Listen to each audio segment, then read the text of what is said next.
looks like. Okay, let's see. Where are we? You sound like you have cold. Do I? Mm-hmm. All right. So it says it's being broadcast, but doesn't show up on my screen yet. Let's see. Yes, it does. Okay.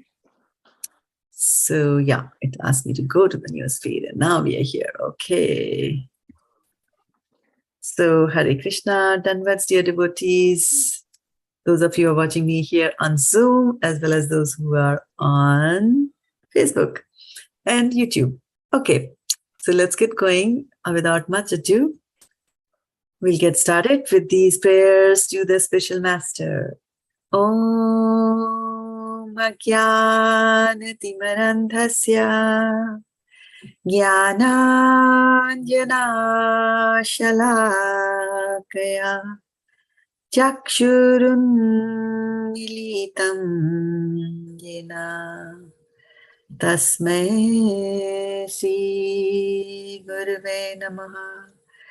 Shri Chaitanya Manobhishtam Sthapitam Yena Bhutale Swayam Rupa Kadamahyam Dadati Swapadantikam Vandeham Sri Guru Sri Yuta Padkamalam Sri Gurun Vaishnavanscha Shri Rupam Sagrajatam Sahagana Raghunathanvitam Tam Sajivam Sadvaitam Savadhutam Parjana Sahitam Krishna Chaitanya Devam Shri Radha Krishna Padan Sahagana Lalita Shri Vishakhanvitam Scha He Krishna Karuna Sindhu Dinabandho Jagatpate Gopesha Gopika Kanta Radha Kanta Namastute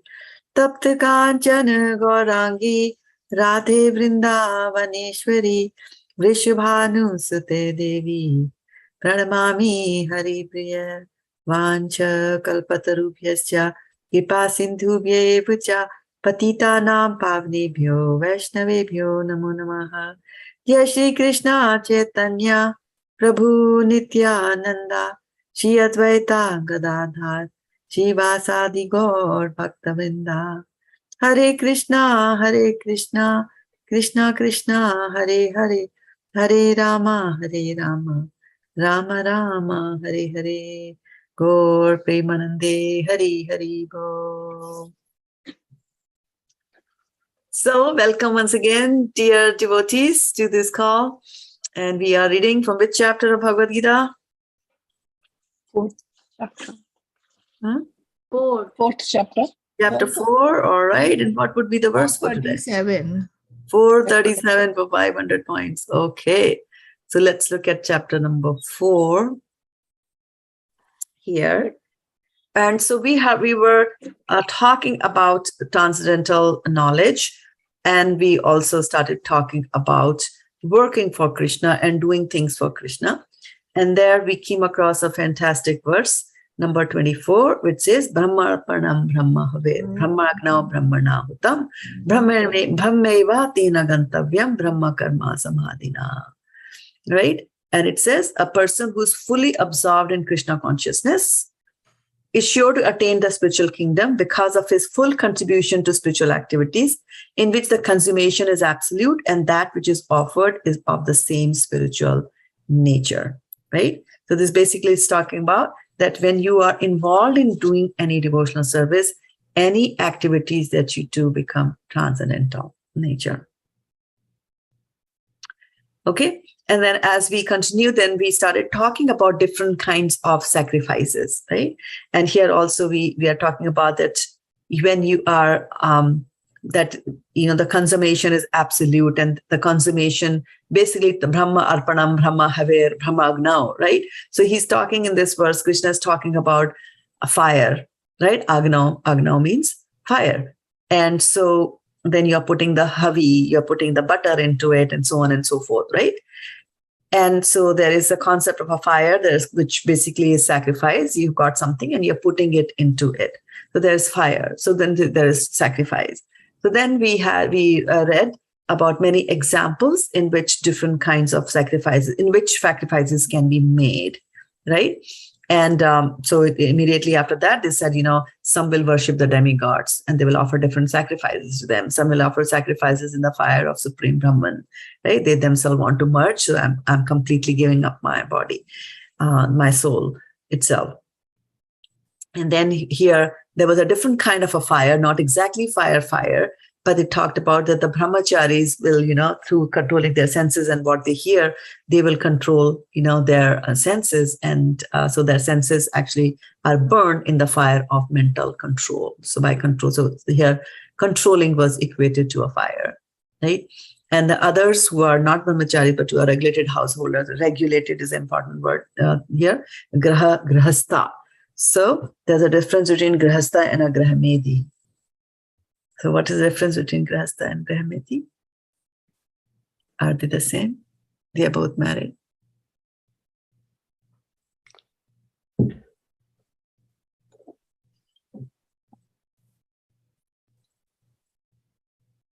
Grihastha and grahamedi. So the difference between a grihastha and a grahamedi. Go ahead. Somebody was saying something. My mother, you tell. Okay. Yeah. So the difference between grihastha and grahamedi is coming from, there's a pointer in this particular verse that, the grihastha will do things in a controlled environment, in a controlled manner. Whereas a grahamedi will not. He's just completely into his senses, right? So whether it is enjoying the food, the spouse, whatever that is there in the house, you do it in a controlled manner. Okay. And the control comes like control over food. How do you control food? You fast. Yes. You fast. Controlling the taste. Fast. Sorry? Controlling the taste. What on the taste? Controlling the taste, she said. Controlling the taste. Okay, can you elaborate a little bit on that? Eating less. Eating less. Should we eat less? Should we not eat? What should we do? We should eat less, Mataji. Alpahar viharasya, as it is, she mentioned. So what is it's alpa? very important for us not to collect too much, not to eat too much, not to. Right. That way. So what is alp? Alp is too little. Alp is Little. less. Should we eat less or should we not eat? But what are we doing in the temple then? Prasadam. We should eat prasadam. That's what it is. Right. The controlling of the food in the family, in the home, in your household is eating prasadam. So the control comes from the urge that anything that I found, somebody bought a packet of biscuits or somebody bought ice cream, and I just see that, oh, ice cream, dip it, eat it. Before you know, it's gone. No. Controlling is first I have to offer it to Krishna. Or somebody comes and starts giving you something which is not offered at work. You won't eat it. Or you'll mentally offer it first to Krishna and then you will eat it. So you're controlling. Because the saints don't even know. I mean, even before, I remember when we were, I went to one of the meditation camps many, many years ago. And there in the meditation camp, the lady was there and she was emphasizing on controlling the senses and eating, definitely. And one of the things that she said was, when you are eating, then she didn't say it, but she meant that don't eat like a hog. She said that, you are eating with a spoon, you take the food in your mouth, and then you set the spoon aside. Otherwise, it goes like this, before you even know it's gone, like 10 seconds, lunch is over. And then you end up eating more because the food didn't even have chance to touch the tongue which is supposed to taste, right? So it stays there for a brief moment, it's gulped down, and the tongue is not satisfied. You want more and more and more. So in that process, you eat a lot more than what you were supposed to eat. Yukt ahara viharasya, right? So you have to do it in a balanced manner. Too much of sleep. Grahamedi, Mataji? Sorry? That is Grahamedi? No, No, that's grahastha. Oh, it's a yes, grihastha. Yeah. The grihastha will do things in a balanced manner. So in a grihastha ashram, so it's an ashram, it's a place where you take shelter from your senses, which are going mad and in all different directions. So it's an ashram. So you have to stay in shelter. You should not get succumbed to the senses, right? You can get succumbed to the senses also. And so Grahamedi, right? So Grahamedi, on the other hand, will. So when it comes to eating food, you should eat food enough to be able to do your service, right? So if your service means that you have to walk for miles altogether and distribute books, then fasting is not going to help you too much in that seva, right? So if you can fast and distribute books, fine. But if your service is suffering because of not having eaten the food, then you eat it. Like that. Bhaktivedanta Saraswati Thakur used to say that, for distributing books, if you have to eat food on Ekadashi day, eat it and go out and do your seva. So it is important that, whatever we are doing as a seva, that seva should not suffer because of these things, right? Of course, once in a while we should fast so that, we gain that control over our senses. But too much of fasting is also not good. That is Grahamedi. Well, even one can be a Grahamedhi on the fasting side also. Like a person can fast too much. Grahamedhis usually won't fast too much because they would like to enjoy the food, right? But a Grahamedhi can fast too much because he wants to get the accolades that you get from being a faster. Like, hey, I fast, 30 days a month, every Monday and things like that. But it's not for Krishna that you're doing. It's not for controlling a senses that you're doing. You're doing it so that you get accolades from the world. Then that's not good, right? So a Grahamedhi will do everything without keeping Krishna in the center. Whereas a Grihastha, he keeps everything. Krishna is the center of the home of a Grihastha. And that is why it's a Grihastha ashram. Because when you keep Krishna in the center, then you are under his shelter. And is there anybody who can give us better shelter than Krishna? No. There you go. Right? So, Grihastha and Grahamedhi. So, Grahamedhi doesn't think about Krishna. Grihastha is always thinking that, okay, fine, Krishna is going to save me. Krishna is going to save me. Krishna is going to save me. Or me. Or even if we're attached to the family and we think like, my child has to be saved and all that, they are constantly reaching out to Krishna for that, right? I mean, whenever like we see when Krishna was small, even from like a few days old, all these demons started coming, Putana and, Trinavata and all that, they used to come. And what used to happen after that? Yashoda Maya would immediately start praying, right? Keep my child safe, keep my child safe. So Grihasthas always will have Krishna in the center. Whereas Grahamedhi, no Krishna there, I'm earning my money, I'm a millionaire, I can get anything that I want.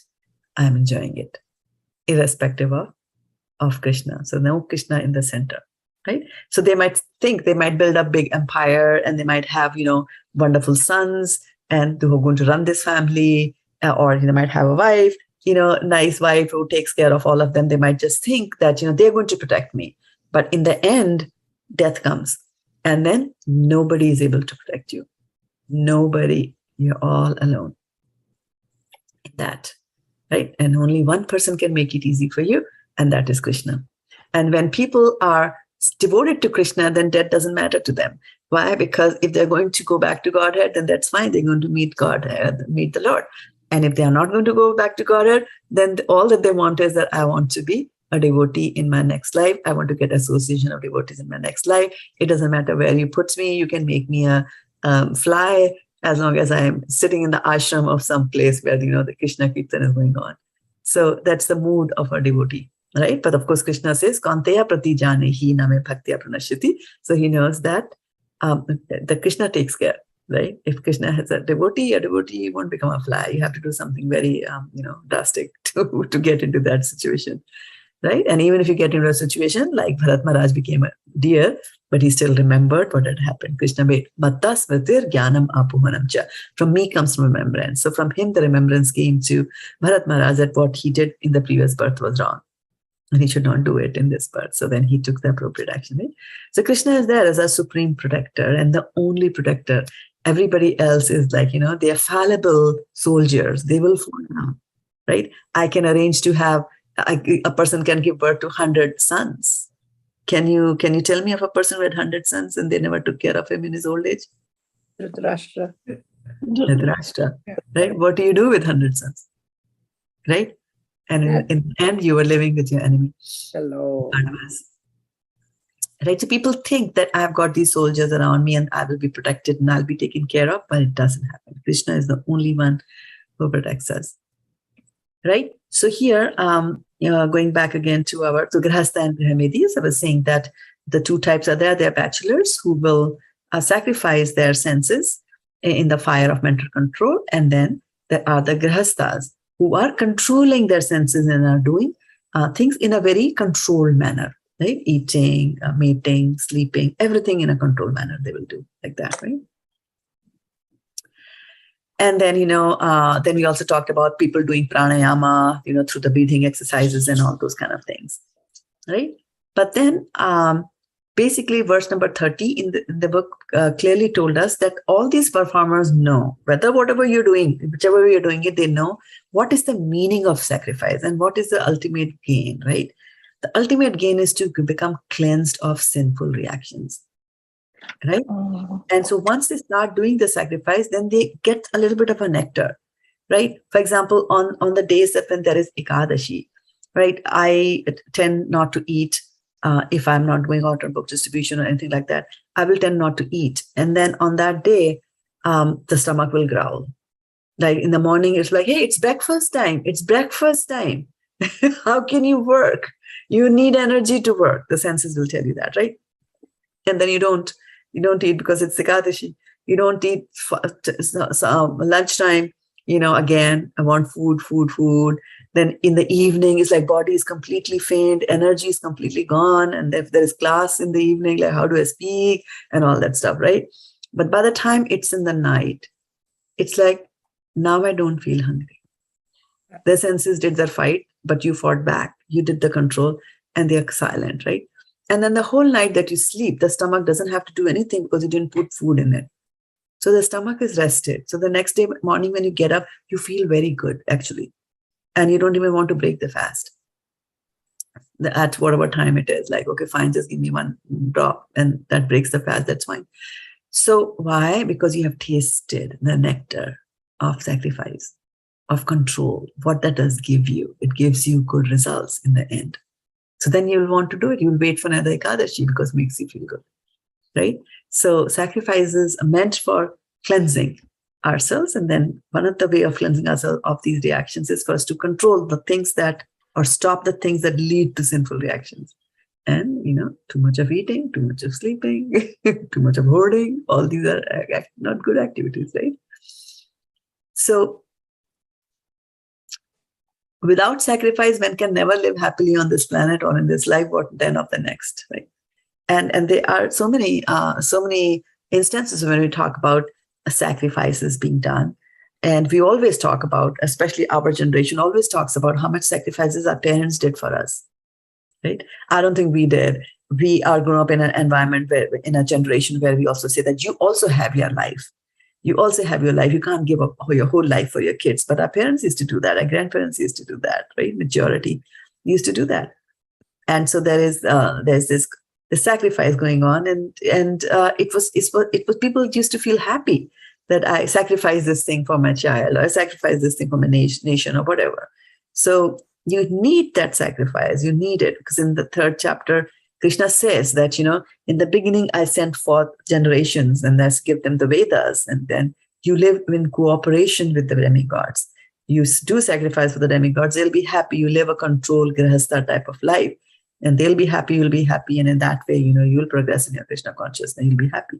So Krishna is saying that without sacrifice, even in this material world, you cannot be happy. Don't even think about being happy in the next world, what to talk about that. Because if you don't live here properly, then you can go to a very horrible next world in your next life, right? The 5th canto of Srimad Bhagavatam talks about all the hellish planets where we can go and live like that, right?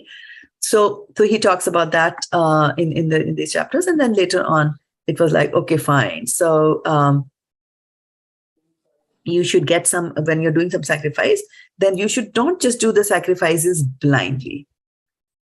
Just don't do it blindly. You should have a little bit of a knowledge behind it, because once you have the knowledge behind doing the act of sacrifice, then you'll be very okay with the decisions made that, okay, I have to go on book distribution, I have to eat, right? Like that. Otherwise, it'll be like, oh, how can I miss my Ekadashi? Or, how could I eat on Ekadashi? I was always going Nirjala, and now, I have to go book distribution in the month of June. It's very hot, and, fine, then you drink some water, right? Because then when you understand the meaning behind the sacrifice is meant for controlling your senses, then if you're drinking some water to do book distribution, it's not that you're indulging in anything. Because I can even indulge in water, right? I can drink some plain water, or I can sit on a nice sofa. I can get a nice, beautiful looking glass. I can put some water. I can put ice cubes. I can sip it. I can put a little straw. I can add flavor to the water. I can do whatever to enjoy it. Simple thing as water also. But here the purpose is not that, right? So for us to be able to appreciate sacrifice and actually to know when I should sacrifice and when it's okay for me not to sacrifice, that knowledge has got to be there, right? And so in order to get the proper knowledge, where should we go? What should we do? And that's the famous verse from the 4th chapter. And what is that verse from 4th chapter? It tells you how to get knowledge.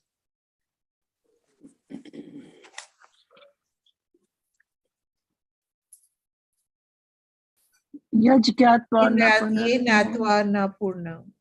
Yeah. Sorry.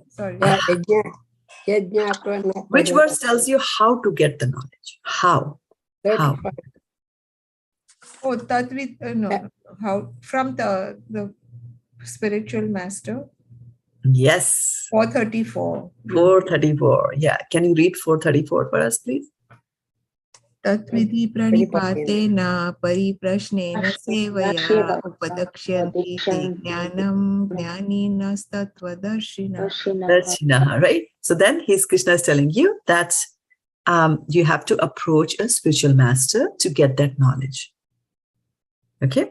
To get that knowledge. And so here in this chapter is all about transcendental knowledge, right? There's a transcendental knowledge. And why is he saying you have to get that transcendental knowledge as in the middle of the sacrifice? He was talking about sacrifices, right? Because unless and until you don't get the knowledge about sacrifices, you won't be able to do sacrifices. Now, who was the one who was hesitating from doing the sacrifice? Arjuna, right? So Arjuna needs to get that transcendental knowledge to be able to do the sacrifice, that whatever he's required to do.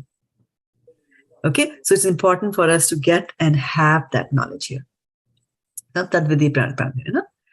then after that, in the next few verses, Krishna is talking about what's going to happen when you get that knowledge. When you're special, the first one was how to get the knowledge. How to get the knowledge? You approach a special master, you serve him, and you inquire humbly, right? So that is how you get the knowledge from such a master. Now, what's going to happen? You never Once fall. you get that knowledge, You'll never fall into illusion. Never fall again. right? Isn't that a nice guarantee? Right? Now, right. And this is such an important thing. I was in my meetings, some of the group meetings at my work this week. And so Thursday, people generally talking about what are you going in weekend and all this stuff. And one of them said, I'm going to go for para diving, where you get out from an aeroplane and you dive and go all the way down, right? And I was thinking, oh wow, that's one way to spend the weekend. That you go and jump from an aeroplane and you come down to the earth, and in the middle, the parachute is there. There is no guarantee when you get off before you get off, then jump off that plane with your parachute on. They will make you sign like 100 documents indemnifying that company that you cannot sue them for doing this stupid act, right? Of jumping from an airplane and trying to behave like a bird, which you're not, right? So I think he must have talked to somebody else before, and then he thanked that other person and said, "Hey, yeah, thank you though for telling me about the the risks which are involved." And so the fear of falling down is always there, right? And nobody gives you a guarantee. Right? I mean, right? They make you sign paper. They're like, yeah, give me money, jump out of my airplane. If you die, I don't care. Not Right? That's responsible. the situation. I'm not responsible, right? On the other hand, these shastras are telling you, you will never fall again into this illusion. So no question of falling down. That's a guarantee. The only person who can give you this kind of guarantee is Krishna, because he controls everything. Krishna can say, you can jump from a parachute and I will save you. Why? Because he controls the wind. He controls the earth. He controls you. He controls everything. Ishavasyam idam sarvam yat kincha jagatyam jagat. Right? He's the Isha. He's the controller of everything. Things like that, right? And then comes the question that, who can jump from that aeroplane? Who can do that? Right? Well, if you want to jump from an aeroplane, you should be rich enough to spend, I don't know, whatever they charge you for that suicidal act. $250, $1,000. I don't know what it is. I never bothered. You could Google and find out. So there is qualification, right? You have to be rich to be able to pursue these kind of acts of jumping off a parachute. But here, what does he say about, getting this knowledge? Never fall again. Self-realized soul will never fall again. Such illusion. Into such illusion.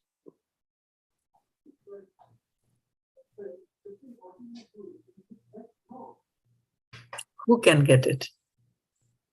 Who can get, with the help of this who can benefit from this transcendental knowledge? What's the qualification? How many dollars should you be earning? What level of a devotee should you be to be able to gain transcendental knowledge? You should surrender to Krishna. What is Bhagavad-gita saying? Surrender to the spiritual master who gives you the knowledge. He Right. will assure that you will never fall down. Right. So that is the how you get it, right? My question is, who can get it? Anybody. Anyone. Follows. Any devotee. What does Bhagavad-gita say? Surrender to Krishna. Look at Bhagavad-gita and tell me. What does Bhagavad-gita say?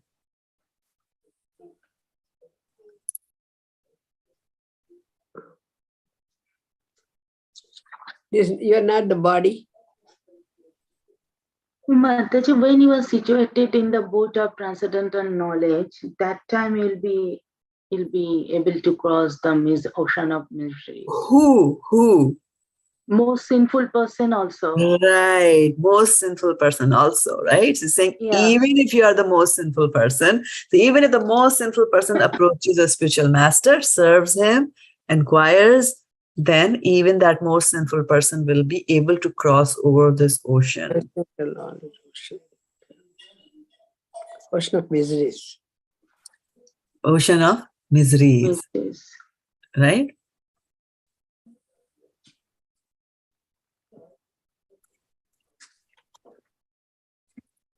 Okay. And when did we do that verse? Last week. Last week, yeah. Last week we did that, right? And then, hold on one second.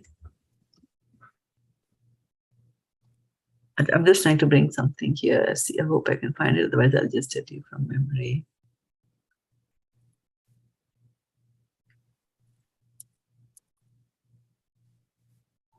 Anyway, yeah.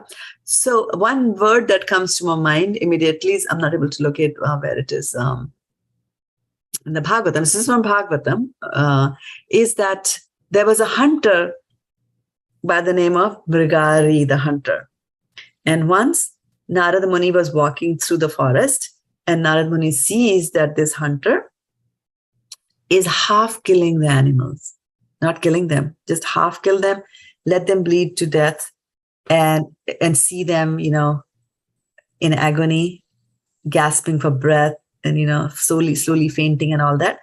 And he used to enjoy, and he was doing it. And so Narada Muni asked him that, why are you doing this? Why are you killing such innocent beasts like that? And so he said, my father told me to half kill them because it's more enjoyable. So he was sinful to that level, right? One thing is to kill, and the others, even a higher sin is to half kill, right? Half killing, so that they are, agonizingly, the agony of death is increased over there. So then Narad Muni, talks him and then says that, shows him that, look at these animals that you're killing, they're up there in the sky. They are actually waiting for you to die so that they can do the same thing to you. And then Murari falls down at his feet, surrenders to him. Tadvidi pranipatyena paripashnena sevya. And after that, he becomes such a pious person, so that a year later, when Narad Muni meets Murari again, Murari sees him from a distance and he starts running towards the spiritual master, and he's going zigzag, zigzag, zigzag, zigzag. He's running like that.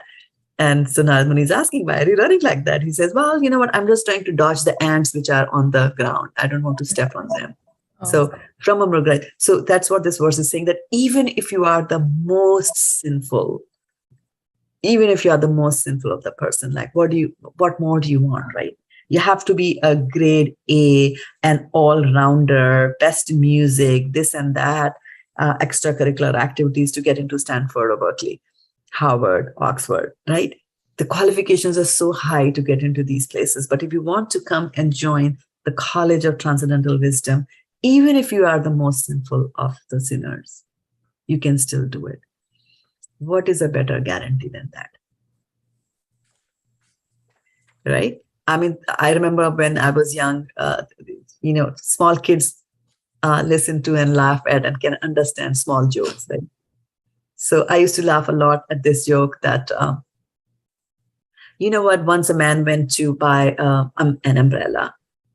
And so he asked the shopkeeper that, this umbrella will hold, right? It'll live for some time. Or will it just break apart and all that? So the shopkeeper said, yeah, no, this will work for a very long time.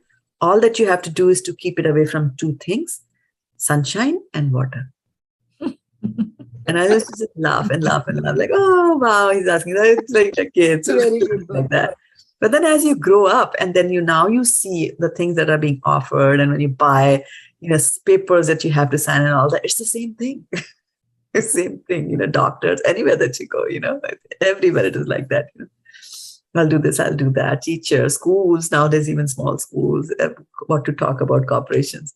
Like that, when you sell things, it is, keep the umbrella away from sun and water. But here, nothing like that. Even if you're the most sinful, only one qualification is come surrender to the Lord. Like that, right? So let's go to the verse for today. And didn't find Margarita Hunter easily. Okay, can you see verse number 37 on your screens? Yeah, no. No. You cannot see. Okay, because I'm not sharing. All right, I thought I was sharing and I moved it. Okay. Sharing is caring. Yathe dhamsi samidhognir bhasmasat kurute Arjuna jnanagnihi sarva karmani bhasmasat kurute tatha. Yathe dhamsi samidhognir bhasmasat kurute Arjuna jnanagnihi sarva karmani bhasmasat kurute tatha. Yathe dhamsi samidhognir bhasmasat kurute Arjuna jnanagnihi sarva karmani bhasmasat kurute tatha. So who's speaking this to whom? Krishna. Krishna is speaking to Arjuna. Arjuna. How do you know he's speaking to Arjuna? Because he's telling everything this is transcendental knowledge he's giving. From this verse, how do you know he's speaking to Arjuna? Because he says Because he says Arjuna. over over there. there. Because he says Kurute Arjuna, right? He's speaking to Arjuna here. Okay, good. So yatha, just as, edhamsi, firewood, samidha, blazing, agnihi, fire, bhasmasat, ashes, kurute, turns, Arjuna, O Arjun, jnanagnihi, the fire of knowledge, sarva karmani, all reactions to material activities, bhasmasat, to ashes, Kurute, it turns. Tatha, similarly. As a blazing fire turns firewood to ashes, O Arjuna, so does the fire of knowledge burn to ashes all reactions to material activities. Purport by Srila Prabhupada ki jai. Perfect knowledge of self and super self and of their relationship is compared herein to fire. This fire not only burns up all reactions to impious activities, but also all reactions to pious activities, turning them to ashes. There are many stages of reaction: reaction in the making, reaction fructifying, reaction already achieved, and reaction a priori. By knowledge of the constitutional position of the living entity, but knowledge of the constitutional position of the living entity burns everything to ashes. When one is in complete knowledge, all reactions, both a priori and post a priori, are consumed. In the Vedas, Brihad Aranakya Upanishad 4.4.22, it is stated, Ubhe uhe vaisha ete taratya amritaha sadhva asadhuni. One overcomes both pious and impious reactions of one. So, here, what is it saying? As a blazing fire turns firewood to ashes, O Arjuna, so does the fire of knowledge burn to ashes all reactions to the material activities. And if we go back to our verses in the chapter number 4, right? So after saying that when you surrender to the spiritual master, it was saying that you will never fall into this illusion. And then they started giving us some examples. Okay. So here's saying that even if you are considered to be the most sinful of all sinners, when you are situated in the boat of transcendental knowledge, you will be able to cross over the ocean of misery. So there's ocean of misery, you'll be able to cross over. So there's ocean there, right? And now in this text number 37, it's saying, as a blazing fire turns to ashes, firewood to ashes, right? So the two things that they are talking about. One is the ocean, and the other is fire. Right? So there's a difference between crossing an ocean and something which is fire that burns, right? And in today's verse, it is saying that it burns to ashes all reactions to the material activities. Okay? So, very interesting thing to note here is that both the types of reactions are burnt, good and bad, both. Right? So, once Prabhupada was there with devotees in Vrindavan, and of course, there's a Yamuna there. So they were all there inside the water, feeling very nice. We are in the Yamuna, it's cleansing us of our sins and this and that. And then Prabhupada said, yeah, if you are there, if you go to the Yamuna, it cleanses you of both your good and bad reactions. So 80% of the devotees immediately jumped out of the river. They were like, I don't want my good reactions to be washed away. I only want my bad reactions to be washed away.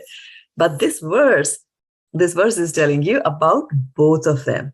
It's going to wipe away both the good reactions and the bad reaction. So now the question is that why should good reactions? Right? So why should or not,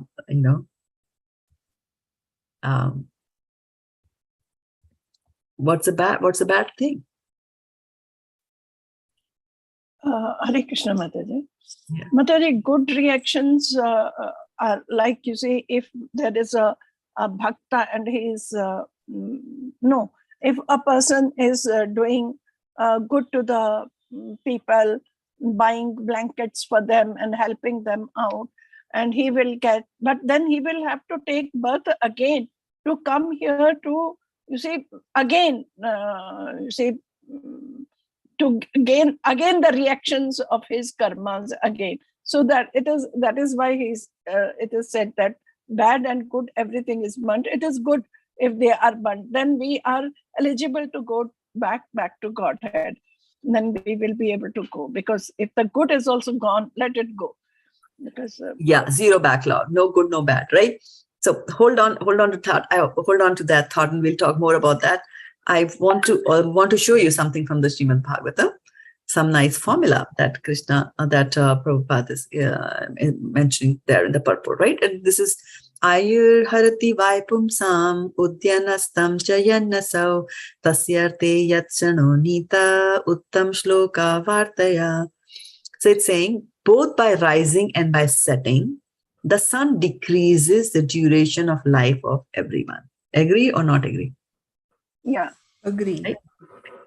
Except one who utilizes the time by discussing topics of all good personality of Godhead. Why does he say except one who utilizes the time by utilizing topics of Godhead? Because now he's beyond time. He's indulging in transcendental activities. He's already getting liberated, right? With every word that you speak of Harikatha, with every round that you do on your mala, with every beat that you do in the mala, with every single name that you take of Krishna, our purification is happening. So even if we are the most sinful of the sinners, if we take to devotional service, the constant purification that happens. But the verse, the explanation that Prabhupada gives is a very interesting one. It's one of my favorite verses. This verse indirectly confirms the greater importance of utilizing the human form of life to realize our lost relationship with the Supreme Lord by acceleration of devotional service. So relationship with the Supreme Lord, sambandha gyan, right? Time and tide wait for no man. So the time indicated by the sunrise and the sunset will be uselessly wasted if such time is not properly utilized for realizing identification of spiritual values.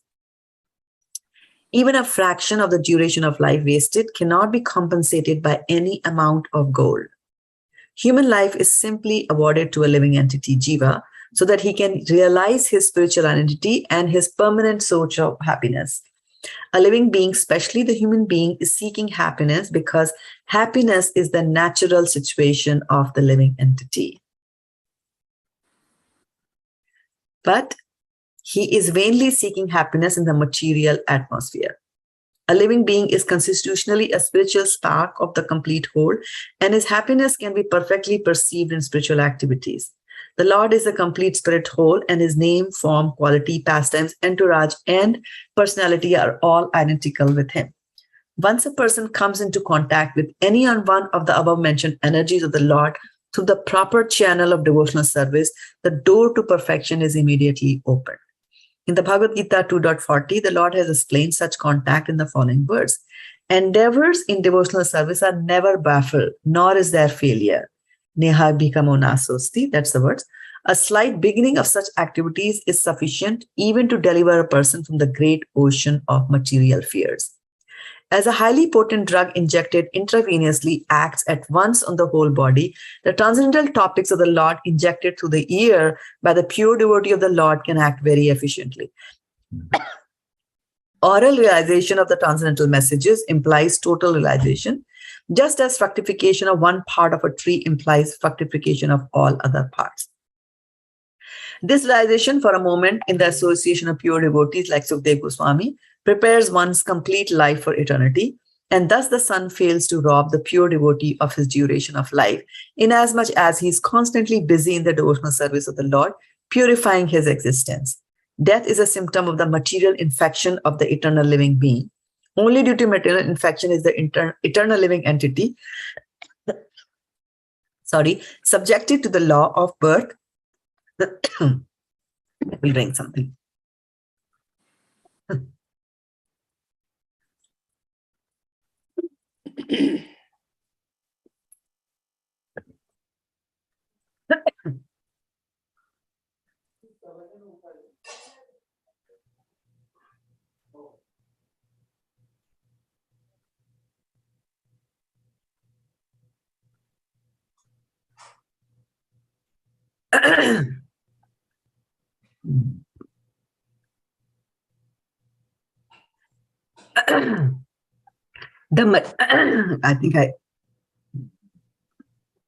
The materialistic way of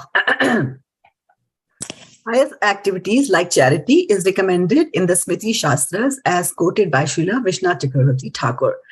And here it comes to what Varshana Mataji was talking about, that good activities, bad activities. Good karma, bad karma. Money giving in charity to a suitable person is guaranteed bank balance in the next life. So here comes the good karma back to you. Money giving in charity to a suitable person is guaranteed bank balance in the next life. Such charity is recommended to be given to a Brahmana. If the money is given in charity to a non-Brahmana without any Brahminical qualification, the money is returned in the next life in the same proportion. If it is given in charity to a half-educated Brahmin, even then the money is returned double. If the money is given in charity to a learned and fully qualified Brahmana, the money is returned 100 and 1,000 times. And if the money is given to a Ved Parag, one who is factually realized the path of the Vedas, it is returned by unlimited multiplication. The ultimate end of Vedic knowledge is realization of the personality of Godhead, Lord Krishna, as stated in the Bhagavad-gita, Vedescha sarve aham eva vedya. There is a guarantee of money being returned if given in charity, regardless of the proportion. Similarly, a moment passed in the association of a pure devotee by hearing and chanting the transcendental message of the Lord is a perfect guarantee for eternal life, for returning back home, back to Godhead. Madhama gatva punarjanmana vidyate. In other words, a devotee of the Lord is guaranteed eternal life. A devotee's old age or disease in the present life is but an impetuous to such guaranteed eternal life.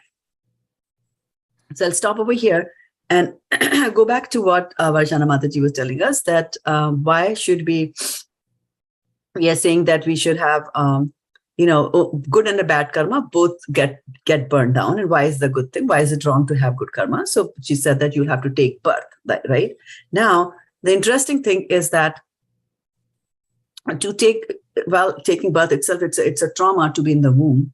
And then to undergo whatever it goes, the birth itself is a difficult process. But one of the biggest dangers here is that when you take birth, then you have come back again into this material ocean of birth and death and fear. You have come back again. Fine, you have got good karma, right? It's fine, you have got a life jacket, but you are still in the waters, right? And so this is where so when you are in this material ocean, what will happen? Even if you gave money to a Ved Paraga, right? You gave $1, this life you're going to get $1 million, right? You're a millionaire already. You'll be born in a family where there's a millionaire, or a father is a millionaire, like that, right? This is how it comes back. But then if you are the son of a millionaire and you don't have any spiritual, qualifications, then what are you going to do with that $1 million? You will be like Nal Kuvera and Manigriva. Right? So the chances are that, when you do good karma can get you into more entanglement in this material world, like that. So in the previous word was saying that with this knowledge, you're able to cross over this ocean. And in this last week's verse, and in this week's verse, they're saying that it'll burn to ashes all the good karma and the bad karma. So here is the difference. And the difference is that when you cross over the material ocean, right, and you look back, what will you find? When you have crossed over the material ocean, if you look back, what will you find? Imagine you're crossing over the Atlantic Ocean. You're on the shores of America. If you look back, what will you find? Just the ocean. Just the ocean, right? Okay, the ocean is still there. Remember, the ocean is still there. And which basically means that, okay, you had desires and you learn to control the desires. So that's always that fight will be there. That, I've learned to control the desire, but next time the desire comes up, I again have to fight. Next time the desire comes up, I again have to fight. The ocean is still there for you, right? On the other hand, today's verse is saying, it burns everything away. So fire is very, very powerful, right? Fire is very, very powerful. That, it'll burn. Karmani din nirdahati kintu ja bhakti bhajam govindamati purusham tamaham bhajami, right? So when you do the devotional service, and And I found a very interesting thing in my life, which has got nothing to do with devotional service, but I'm, drawing just a parallel to make this thing understood much more clearly. And that is that when we were growing up, India being a hot, humid country, girls being young, and, all those kind of things, we used to develop blackheads on the nose, right? And we didn't like that. And the beauticians then had a very painful process of getting the blackheads out, because the blackhead looks like a small, tiny blackhead, but it's got a long root inside the skin. And so what they would do, they would take a little, like a little rod. It had a little noose on the top of it, and then they would press your nose and when they on the blackhead, so that by the pressure, the blackhead would pop out. Now, if you do it once, that's fine. But if you have 100 blackheads on your nose, you can imagine by the time you're done with it, your nose is red, your eyes are watery, and literally you're like, why do I even have a nose like that, right? So when I came here to USA 25 years ago, I found these nice strips in some shop, right? The nose strip that you can put it on your strip, and then you just peel off, and all of them, voila, they come out. Hundreds of them, you can see it on the strip, like, ooh, and no pain. Just a little inconvenience like that. So I was very happy. So when I went back home for my sister Vidyavadu, who is hopefully watching, I bought like a packet of it. And I said, I should give it to her. She must be also suffering from this and that. And I went there and said, this is that. You know what, this blackheads? And she said, I don't have blackheads. Karmani nirdhati kintuja bhakti bhajam, right? So one way is that you have learned to control these blackheads. You know how to do a strip, and every time blackheads will still keep coming, and you will still strip them out. So you have got good karma, but you're back again in this material ocean. So again, the desires can come again. Those things can come, and you'll have to need that strip again and again. But be like Vidyavadu, no blackheads. I have no karma, good or bad karma. Nothing like that is for me. So that is what this will do, right? So let's go back and look at the verse today, the verse of today. And what is the verse number? 37. 37. All right.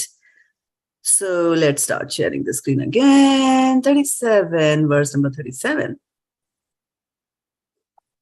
Idhamsi, firewood. So those who are from a Hindi background will understand Idhan, right? Idhan, we know Idhan. Wood. Right. So Idhamsi, Idhan is coming from Idhamsi. Bhasmasat, ashes. This is Bhasma means to completely, it's gone. It's completely gone. Like if you keep somebody and you kill them by drowning them, they will die. But, the body is there. The form is there. But when a person dies and you burn them, it's gone. It's completely gone. Bhasmasat, ashes. So there's something very final about ashes, right? It's gone. It's completely, evidence is all gone. Nothing is there, right? So that's the very, very final thing. And this is the finality. It's saying that the fire of knowledge is going to do all that. So now the question is that, why do we think that this fire of knowledge is going to kill all the reactions, bhasmasat, all that? So let's take that. But before that, we'll take Sutapa Mataji. She's raised her hand. I don't know how long ago she raised it, though. Oh, Mataji, I want to ask you, it's all the time it's obvious that we will get our reaction of good karma or bad karma, but in next birth, it's not this birth that we get a little, like the reaction. Yeah. It depends on the type of karma that you're doing, right? Karma that you're doing, for example, and it also we have to understand karmic reaction also. So karmic reaction, it doesn't always involve a second person. It's not that, I'm rude to somebody or I kill somebody, that person is going to come and kill me, or kill an animal, and, animal is already dead, so can't kill me in this life, so it has to happen in the next life. Well, that's one example of karma. But then there's other karmic reactions also. For example, if I eat too much, right? Or if I eat too much of ice cream on a cold day, then I will suffer from cold the next day. It's a karmic reaction, happened in the same life. What's that, Nisha? Right? So karmic reactions can happen on the same life also. It doesn't have to wait for the next life. No, Mataji, if it is like with someone else, means some other person involved, then we means It can we also happen in the same life. If I slap someone, they can slap me back there and then, right? Or they can wait till I'm asleep and then they can come and slap me if they are small than I am or less powerful, whatever, like that, right? Or they can wait for 10 years and slap you back. So it can happen in this life also. So karma na gehna, it's very difficult to understand the intricacies of karma. Okay. Thank Right? you. But the interesting thing here is that, so the question here is that why does this jnana burn my karmic reactions to ashes? That's the thing, like jnana. Why should it burn? I know it. I got the knowledge. Why is it going to burn it, right? So the thing is that it's not just you have to get the jnana. You also have to act upon whatever you have learned. It's one thing to come and sit in the class and say, and learn that it is good not to hurt other people. It is good not to eat too much. But then you have to apply it in your life also, right? So application, tattva darshina, you have to apply it and know for truth, right? Then only it's going to happen.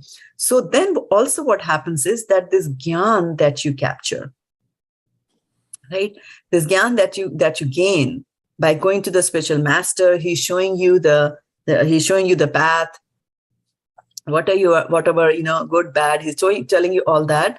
Now, he's going to give you spiritual. What does the spiritual master do? Spiritual master is not going to teach you physics, calculus, mathematics, how to get out of your poor investments that you made or lost millions in the stock market. Spiritual master is not going to tell you that, right? You're having problems in your marital life. He's not going to guide you about all these things. For that, there are others, right? But the spiritual master is going to tell you about Krishna. He's going to give you spiritual knowledge. And so in one of the purpose we read that he's going to teach you how to regain the lost relationship that you have with Krishna, the forgotten relationship. He revives that for you. He helps you revive that by giving you knowledge about Krishna and to understand your relationship with Krishna. So what's the big deal about understanding the relationship with Krishna? Mame vansho jiva loke jiva bhuta sanatana. I'm a part and parcel of Krishna. Well, fine, rest. I know my relationship with Krishna. No, the real relationship that we have, although I'm a part and parcel of my mother and father. I could be a part and parcel of citizens of America, or a very rich person can be a part and parcel of a millionaire father, right? So all that is fine. We're not talking about that relationship, that I am that, so I don't have to do anything. The real relationship that we have with the spiritual Lord or with the Supreme Personality of Godhead is that we are His servants. That is our relationship. We are meant to serve Him. That is the real knowledge that the Guru is going to give you. And once you get it, in every sense of the word, once you get it, you will immediately start performing devotional service to the Lord. And then Karmani nirdahati kintu cha bhakti bhajam govindamadi purusham tamham bhajami. That now that you're doing devotional service, bhakti bhajam, by doing devotional service, these karmas are going to be destroyed. It's not just by bookish knowledge that I passed Bhakti Vaibhav, I passed Bhakti Vedanta, Bhakti Sarvabhauma, I passed all that with flying colors, I am good. All my karmas are going to be washed out. No. You have to apply all these knowledge, all these literatures, all them, what are they saying? Sarv dharman parityajya mam ekam sharanam vraja. Aham tvam sarva papebhyo mokshyami masucha. Sarva papebhyo. Right? All the sinful activities that you done for which you will suffer. All that he is going to wipe it out for us, right? Most favorite sloka. There you go. It's mine also. Most favorite. Yeah. I never forget that. Yeah.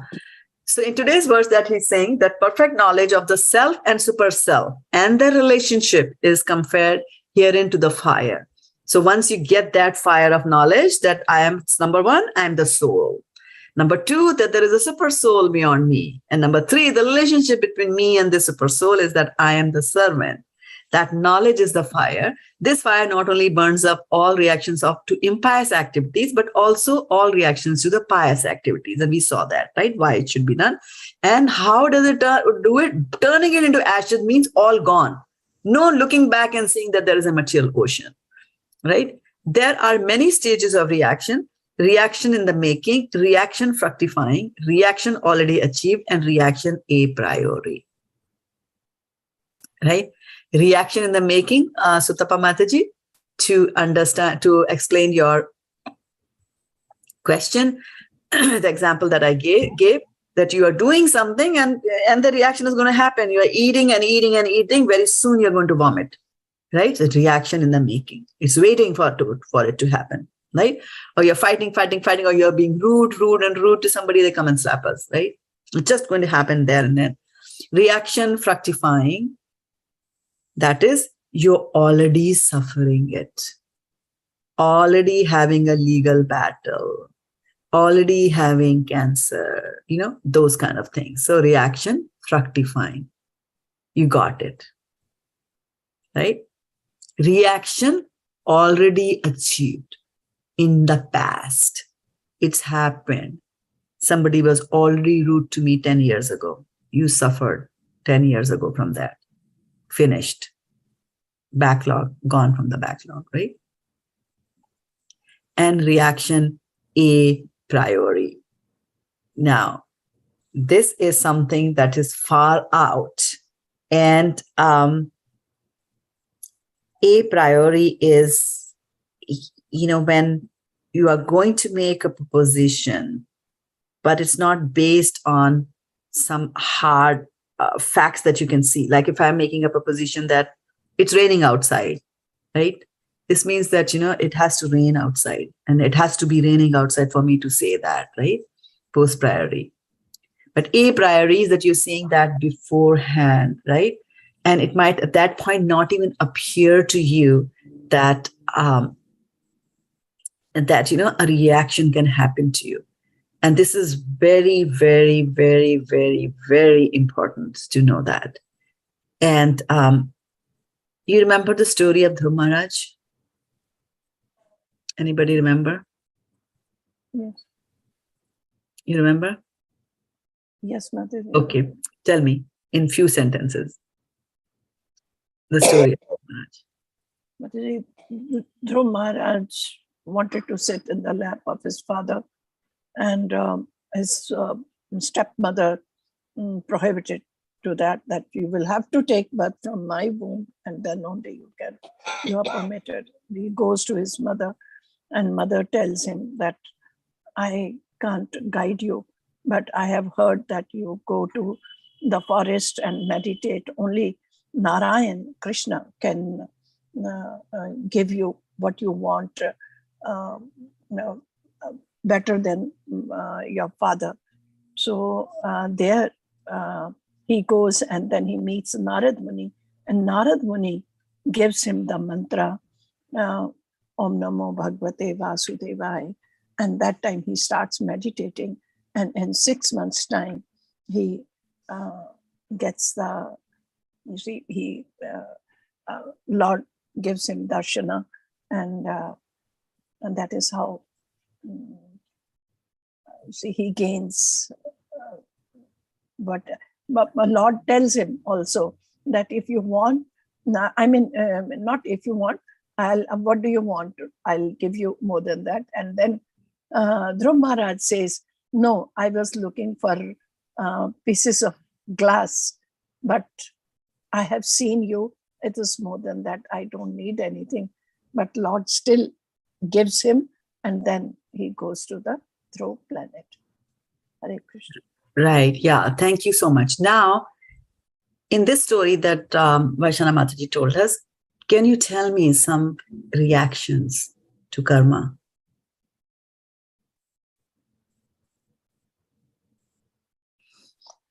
Starting from the beginning.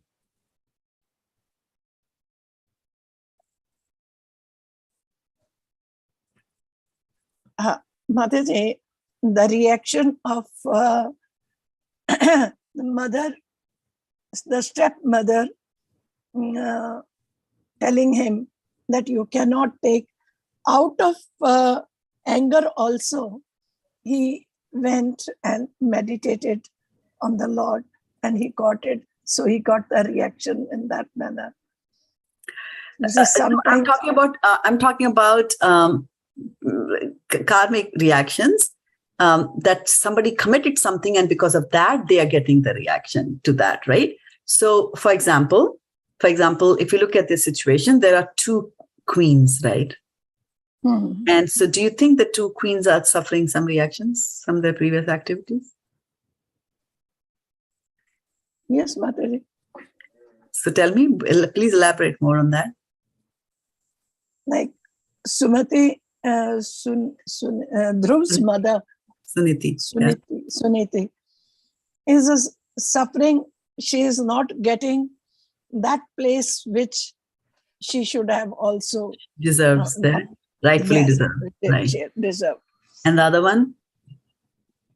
Other one is getting it, but now she is going to get the reaction when Dhruv Maharaj, her reaction towards the Dhruv Maharaj, she will get the reaction of that. Get the reaction, right? And then Dhruv Maharaj, of course, is getting the reaction for being born from this mother, and his brother Uttam, right? Born from the other mother, right? So he's born of a mother who's the favorite of the father. So he's enjoying that. That's why he gets to sit on the lap of the father. So you see, even in that situation, and then of course Suruchi says that she's right. The king loves her, doesn't love me anymore. I'm just like a servant in the palace. Imagine a queen living like a servant in the palace. These are all reactions that are already, happening. People are suffering those reactions in their life as you speak, right? But something very important, and let's just look at some of the. So Mataji, Suniti, Dhruv's mother, had done something in the past that she was suffering this. If you look at it like that, yes. Yeah. So now where Varshana Mataji left off, where she was saying that the personality of Godhead started asking him for things, and he said, I don't want it, but he still gave him things, right? So he said, my dear Dhruv, I'm just reading from Srimad Bhagavatam, 4th canto, 9th chapter. Can you all see my screen? Yes. Okay. So the personality of Godhead said, my dear Dhruva, son of king, you have executed pious vows, and I also know the desire within your heart. Although your desire is very ambitious and very difficult to fulfill, I shall favor you with its fulfillment. All good fortune to you. The Supreme Personality of Godhead continued, my dear Dhruva, I shall award you the glowing planet known as the pole star, which will continue to exist even after the dissolution at the end of the millennium. No one has ever ruled this planet, which is surrounded by all the solar systems, planets, and stars. All the luminaries in the sky circumambulate this planet, just as bulls tread around a central pole for the purpose of crushing grains. Keeping the pole star to the right, all the stars inhabited by the great sages like Dharma, Agni, Kashyap, and Shukra circumambulate this planet, which continues to exist even after the dissolution of all the other planets. And now he's giving the future. After your father goes to the forest and awards you the rule of your kingdom, you will rule continuously the entire world for 36,000 years.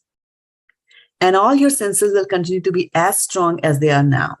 You will never become old. Right? So that's the thing that he has given. He doesn't go straight to the Dhruva planet. He stays here for 36,000 years. The Lord continued, sometime in your future, your brother Uttam will go hunting in the forest, and while absorbed in hunting, he'll be killed. Your stepmother Suruchi, being maddened upon the death of her son, will go to search him out in the forest, but he shall be devoured by the forest fire. Right? So you see the reaction happening here? Yeah. Now let's go inside and see what Prabhupada explains. Dhruv Maharaj came to the forest to search out the Supreme Personality of Godhead with a revenging spirit against his stepmother. This stepmother had insulted Dhruva, who was not an ordinary person, but a great Vaishnava. An offense at the lotus, very important, an offense at the lotus feet of a Vaishnava is the greatest offense in this world.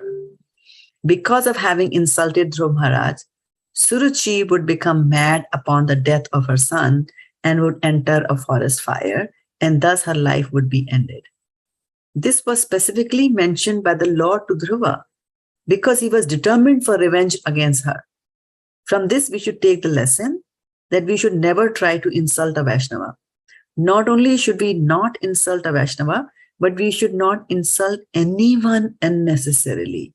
And why are we saying not insult anyone unnecessarily? Look at the second sentence. When Suruchi insulted Dhruv Maharaj, he was just a child. She, of course, did not know that Dhruv Maharaj was such a recognized Vaishnava. And so her offense was committed unknowingly. When one serves a Vaishnava unknowingly, one still gets the good result. And if one unknowingly insults a Vaishnava, one also suffers the bad result. A Vaishnava is specially favored by the Supreme Personality of Godhead. Pleasing him or displeasing him directly affects the pleasure and displeasure of the Supreme Lord. Srila Vishnu Chakravarti Thakur, in his 8 stanzas of the prayer to the spiritual master, has said, Yasya prasadat bhagavad prasadaha. By pleasing the spiritual master, who is a pure Vaishnava, one pleases the personality of Godhead. But if one displeases the spiritual master, one does not know where he is going. Right? So this was reaction a priori. It is going to happen. At that time, if you look at it, like, fine, what's the deal? Stepmothers talk like that. The son, he was jumping, fine. Was it such a big crime to be punished by death? And death of the son and then death of your own self? But then that's Vaishnava Prad. Very, very powerful. Very, very powerful, right? So then why get entangled into, I want to be Suniti or I want to be Suruchi of the world, and let me give some donations so that I'll have a cozy next life. See, this is what the Gyan also does, right? If people who don't have knowledge of second life, they will live their life whichever way they want, which will be a life of enjoyment, right? They don't have Gyan that too much of indulgence is going to lead to a bad next life. They don't know. But then they don't know anything, so they are living like an animal, right? But then people get a little bit of Gyan. They understand that there's life after death. So they start to make sure that that is also taken care of. So let me do some yagyas here, some few donations here and there. Let me raise myself to the higher planets, and longer life, more beautiful women, and all that good food. And let me just go and do that. So people try to do that. That's half-baked Gyan. But the real Gyan that a proper spiritual master is going to give you is the one that will burn all the reactions, whether they are good or whether they are bad. They will burn all of them to ashes so that you don't have to come here again. Like that. Okay? Om Tat Sat. Having said that, I'll stop. Yeah. Thank you so much. Thank you so much. Any observations, any questions, thoughts? We'll take it for a few minutes before we call it a day on this call. But Shraddha Mataji, all of us in our daily lives also, knowingly also, or unknowingly also, we are committing a lot of, we are all gathering these karmic reactions, right? Yeah. So we have to be careful every step of the way, what we say, what we think, but it's not easy, but.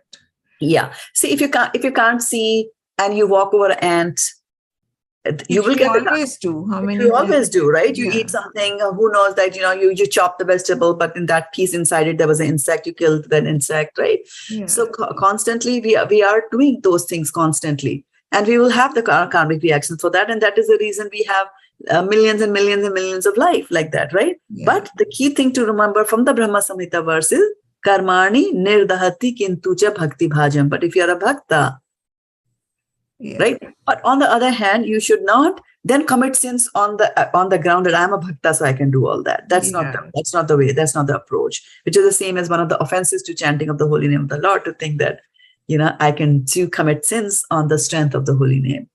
No, we don't do that, right? So we will still be like, Migrari the hunter, try to dodge the ants if you see one, right? Yeah, I don't mean like killing the ants or the insects unknowingly. I mean like even in our daily reactions with people, like others in our daily lives, we might be doing so many of them. That's why we have to be careful. Yeah, we have to be careful, very, very careful. And Vaishnava Aparadha is like all devouring.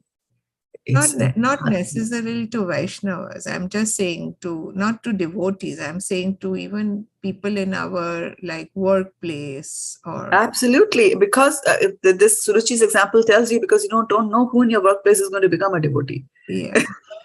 Right? That was the purpose of the story. Right? So you don't know who's going to become a Vaishnava, so you assume everybody is a Vaishnava, going to be a future Vaishnava, which they are anyway, right? And also we have to think that, the spirit is always a devotee. They just happen to be in a body of that kind. And we are also spirits, and we happen to be a body in the kind, and the interactions are from the body to the body level. So not to be taken that seriously to heart. I mean, things will happen, people will ignore us, but then don't dwell on that. Somebody said to me like this, oh, somebody, these devotees like that, so this like that. It keeps on coming back to you, and we can observe our life, and we can see. The more we let go, the more peaceful we are going to be. The more you hold on to them, then yeah. Mataji, can I just ask? I mean, we've been talking about people who suffer and that they're suffering the karmic reactions of their previous actions, but how do we know it's a reaction? What if somebody is creating fresh karma, inflicting harm?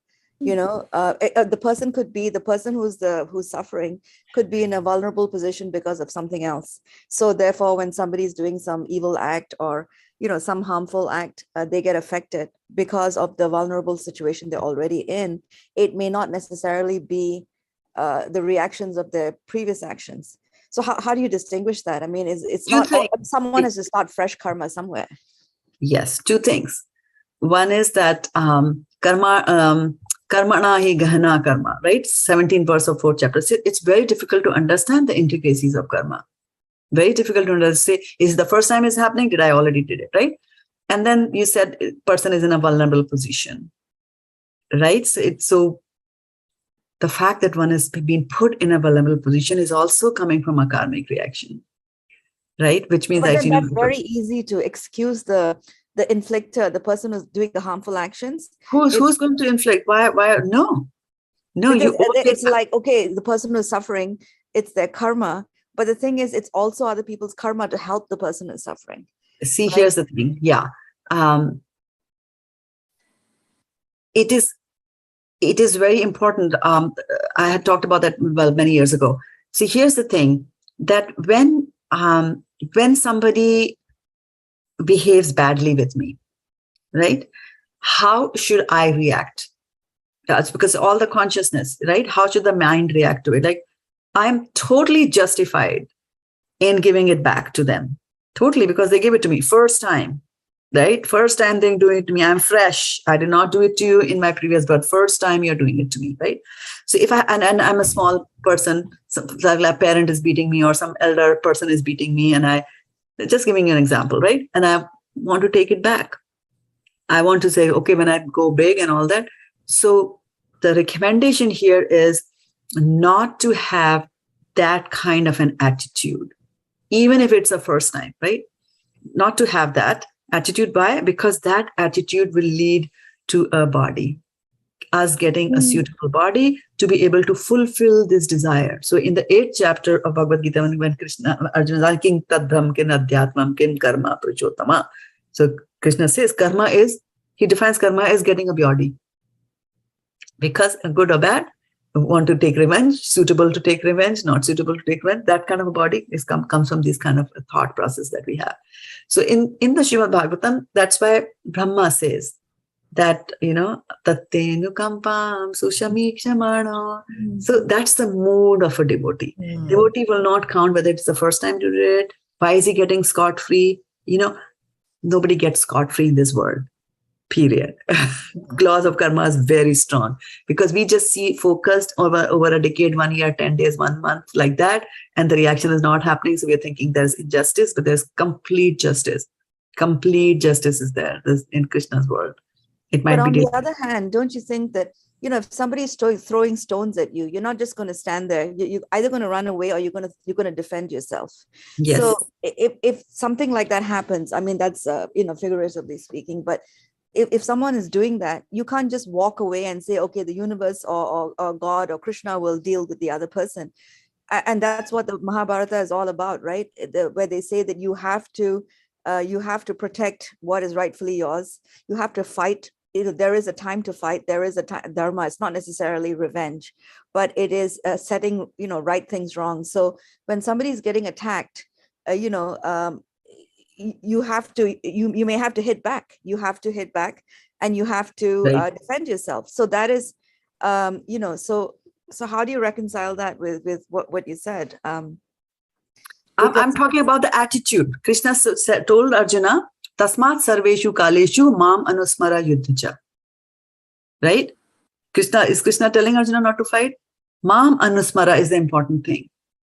That a devotee, the consciousness is different. He changed the consciousness of Arjuna from, how can I kill my parents or my grandparents, to I will do it, whatever you tell me, Krishna, I'm going to do it. So that is the wide range of things. See, most of the times our problem is not because somebody beat us. Very rarely. Our problems are because somebody took our money or insulted us or didn't love us. Our problems are more even in that case, I mean, sometimes when it's tangible, if somebody takes away money or something, some physical possession, it's easy to tell. But it could be something intangible. They take away a part of your personality, or they take away your energy and things like that. So are you just supposed to let that go and say, okay, the person is stolen from me? No. Why should you get it back, right? What will you get back? If somebody is taking away your personality, then you take away that personality. That is not recommended. No, not that you take away, because it will cause a chain. See, what happens is it causes a chain of reactions. Its karma comes as a chain of reaction. They did something to you, you give it back to them, they give it back to you, you give it back to them, and 1 million lives later, that thing is still continuing like that, right?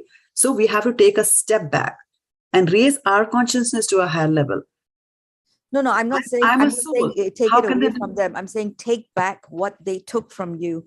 That is not, that doesn't involve karma, right? It's just like somebody comes to your house and burgles and takes some things. You're going to try to go to the police and you're going to try and get it back. And if you get it back, you'll take it back, right? Why is it karmic reaction? No. Okay, so that's what I'm asking. And then the other thing I wanted to say about, killing, animals or ants or whatever it is in the course of your daily life, I think that it also relates to the same thing where you have to, in order to maintain, a good, you have to be spiritually clean, you have to be physically clean in order to maintain that spiritual atmosphere. And in the process of that, if you have to get rid of pests, animals, insects and things like that, how does that involve a karmic reaction? Because it is part of your duty, just like you defend your family, you have to keep your environment clean. So in the process of that, if you're killing some ants or cockroaches or whatever, that is your dharma, isn't it? That is not something that involves karma. That's what I'm asking. Yeah, but remember, ahastani chahastani apadani chatuspadam, right? So it says that in this material world, this is how it is, that those who have no hands, they are eaten by those who have hands. Those who have 2 legs get eaten by those who have 4 legs, and so on and so forth. Jivo jivasya jivanam. One is the food for another. It is like that, right? But the human being is slightly different, right? And then again, it is the attitude with which you kill. For example, you are taking shower in the bathroom and suddenly you see a spider there in the bathroom. What do? We kill it. Or you can just take the spider out. If you think that the spider is an insect, a spider is also a soul, like you in the spider body, you will switch off the shower because hot water is coming out and can kill the spider. You'll take the spider out and put it in the garden where it belongs, because the spider is also a citizen of Krishna's land. So that approach has to come, right? But of course, if you see that, you're surrounded by spiders, you're walking on a hike and, it's a very deadly spider, you will kill. So that knowledge and that understanding Krishna will give to you through insight as the Chaitya Guru. I think that's a tall order, though. You're in the middle of a shower, it's cold, you have to get out. It's not a tall order. It's not a tall order at all. I have done it many times in the morning. Because they come from the wind, they come from the drain pipe, right? And suddenly you find there's a spider there. So you have to do it. After again, gaining this knowledge, if you're not acting upon it, right? You have to act upon it. It's just a matter of inconvenience. How does it matter? Right? If I'm in the shower and my boss calls, I will put on a robe and I'll come out and I will take the call. because it is my boss, because my money is involved. But if it's a spider, I will kill the spider. Right? So that purification of the mind and the purification of the attitude has to happen. And Krishna will see, well, you had a chance. You had a human body. The spider was not going to eat you up. It was a small insect, right? That change has to happen in us, that change. And that will come from chanting. I guess it came to mind because I've seen, where people take it to extremes, where, like in certain ashrams I've seen, like some people would object. There's a lot of flies, like in the summer, and some people would hang those, what they call that, sticky tape to catch the flies so that they don't, near the food, so that they don't attack the food. And then other people would object, oh, it's killing the, the living beings. But if you didn't do that, the flies would infect the food, leave all their dirty stuff on the food and people would suffer. So doesn't this involve discrimination? I mean, you have to, you have to keep your food clean. You have to keep your environment clean. So there's also discrimination involved, right? You can't just say that yes, exactly. So to the extent it is avoidable, to the extent you are doing it to save your body, because you want to utilize the body in the devotional service, it's okay. But if I want to save my body, just like Queen Cleopatra used to take bath in the blood of children, right? Did she? So that the skin is beautiful. I thought it was milk. Oh. Yeah, we think milk. So that's what I'm saying, that, that the thing has to be, anyway, I heard it from some place. So what I'm saying is that the intention, bhavagrahi janardana, Krishna knows your intention. For self-defense, you do kill it. You do kill. For mosquitoes, mosquitoes are gone. Instead of that, can you put an insect repellent? Let it just be repel and go off. Instead of killing the cockroaches, can you put something around your house so that less of them come inside? Things like that. So our consciousness works in that way, that I will try not to do it, but I will end up doing. And then, so if you're caught in a situation, you are in a world where jiva se jivanam. If you don't kill the fly is going to kill you in some other way, like that, right? So it is like that. And that's what it's saying. Karmani nirdhati kintu cha bhakti bhajam. That you continue to be in the shelter of Krishna, continue to be a devotee, serve the devotee, right? Do's and don'ts, like that they're saying. And yes, some of the things are very difficult. That's why Krishna says in 17, don't rake your brains too much, 4.17, right? It's difficult to understand the intricacies of karma. I mean, the way I look at it is also it's to sharpen our discipline, so that, if people didn't have any of these hurdles or any of these things to contend with, they would just take it very easy. So this is for them to maintain hygiene, maintain discipline, which means that you have to act, you have to be conscious of all this, and like, for instance, keep your body clean, keep your environment clean, work for your food. So this is all part of, the life cycle. So I think today's verse is actually talking about cleansing the mind also. So this is talking about the inner cleanliness. So there's outer cleanliness, and today's verse is talking about inner cleanliness. And shuchi is required. It's one of the qualities of a brahmana, right? Both internal and external cleanliness. Discipline, definitely. Yes. The word disciple comes from discipline. A disciple is one who maintains discipline. So yes, totally agree with you. Discipline is required. And the other thing that you said that you shouldn't offend anybody. I think of everyone as a Vaishnava. I mean, doesn't it say in the Bhagavad-gita, and I forget which verse, but whether they, every person, if they're good at heart, and I forget the exact thing, but everyone is dear to Krishna, whether they declare themselves as a Vaishnava. So why do we have to look at it as if somebody is a Vaishnava? And why not just a person, a human being, a soul? That you have to make sure that you don't harm or in any way intentionally or unintentionally. And I'll give you an example. If I go and hurt Sukumal Radhe's son, or if I come and hurt your son, where will the fury be more for you in your heart? Where will you be more offended? I mean, if I hurt somebody's son, or if I come and hurt your son. Right? I mean, obviously both are horrific, but I would, everybody, your child is dear to you, right? Yes. And that's there's nothing wrong in that answer. There's nothing wrong in that answer, because this is how we are. And why are we like that? Because we are parts of Krishna. Krishna is like that. He likes his children. So in the verse that we read today, it said Vaishnavas are very dear to Krishna. So he doesn't take it nicely. Can you give me an example of a person who was bad to a Vaishnava and Krishna didn't take it nicely? Apart from Dhruva Maharaj's story. Somebody was bad to a Vaishnava.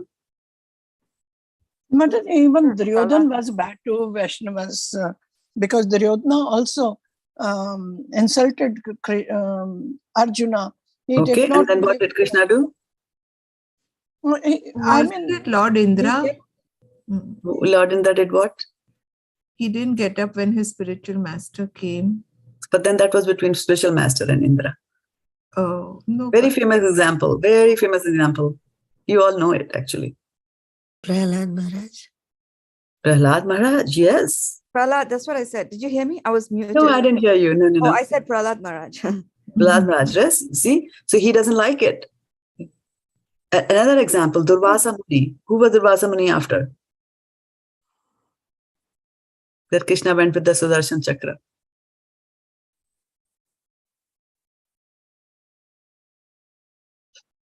Okay, that's homework for you.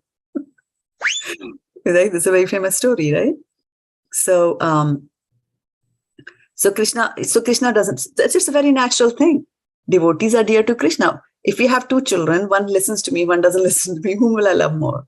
You know, the one who listens to me. I like that child much more because they listen. Right? In another It's a verse, very doesn't natural Krishna thing. say that all are equally dear to me so long as they have... Yes. Yes, but then he says some are more dear to me also. Because you are my devotee, I'm telling you this, right? Mm-hmm. Right? So he says that. So we don't have to just pull verses out of context. You know, you have to read the whole Bhagavad-gita and then, you know, get, okay, fine. So these are all the things that he said. And of course, he said some of them are dear to him. So I better be careful. Mm-hmm.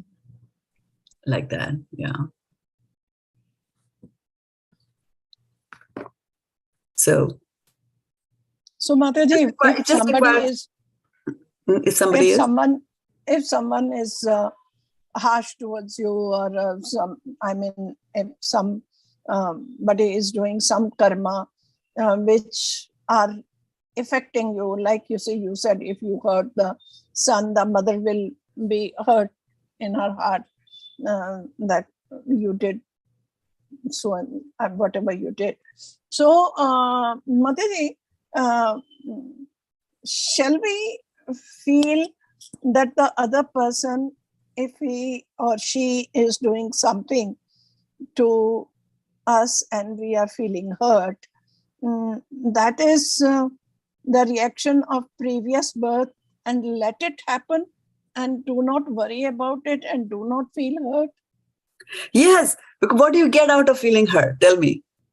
Yeah, what are you getting out of nothing, right? So if you're not going to get anything out of something, why are you investing your time, your energy, and your emotions and your relationships into that when you're not going to get anything out of it, right? Somebody insulted you, and I always tell them that, you know, insults and all that happen at the mental plane. It's not that somebody came and beat us up, right? Somebody beats, when a husband beats a wife, I always tell them, you know, you can go for a divorce. Because they're beating you, they are threatening your very existence at that time. If you can't tolerate, you have to save your life. But if they're insults, my husband didn't love me, loves the sister more, you know, didn't smile at me, they all just ignore, you know. And so there are two ways in which we can handle this. You know, people ignore, I will also ignore. Then that person will also ignore. And this zigzag chain reaction is happening. And what is it doing to your consciousness? All the time now you're thinking of how I can better ignore that other person, how can I better respond by insult? So your consciousness is going to get polluted, right? By staying in that kind of a consciousness. Whereas on the other hand, if you ignore it, right? When they are insulting, if you ignore it, it gives you a lot of strength. You become stronger because now you're controlling the mind. Because who is telling you about the insult? The mind is telling you, right? That this is what should have happened and did not happen. So remember, I always say thinking, feeling, willing, and acting, right? So the thoughts first will come to mind. This person is, you know, this person insulted me, was rude to me. Then the feeling will come, and I'm feeling hurt. I'm the wife, I'm the daughter, I'm the mother. Why did they behave like that with me? Right? That feeling. And then there's a willing, I should give it back. And the action, I give it back. And it's very difficult to control it towards the end. When you have already felt it and willed it, trying to now control the action is very difficult. But if you do it in the beginning, between the feeling and the, you know, willing part of it, thinking and the feeling part of it, if you close it then it's much, much better, easier for you to, stay safe. And you will develop such a huge strength of character by just being able to do that. Because then you have really conquered the world, because then nobody in the world can faze you. Because they can't, by insulting you, they can't do anything. Like Dhruv Maharaj, or no, Prahlad Maharaj, who is the best? Vishnu is the best. Every time the father is saying, nothing happens to him. I throw you into a snake pit, nothing happens. I'm still saying Hare Krishna, like that. I think So, for that, Mataji, you need a really strong base. So for instance, if Yeah. it's a young child, I mean, this is negative energy. So if you're always in negative energy, it's very hard to say, be strong. And then, come what out. is negative energy? What is negative energy? I mean, negative, anything, I mean, like an insult, because we're always Insult is a talking about negative energy, positive, right? we're Yeah. talking about positive association. So this How is will you not get positive association? Yeah, and who will give you positive association?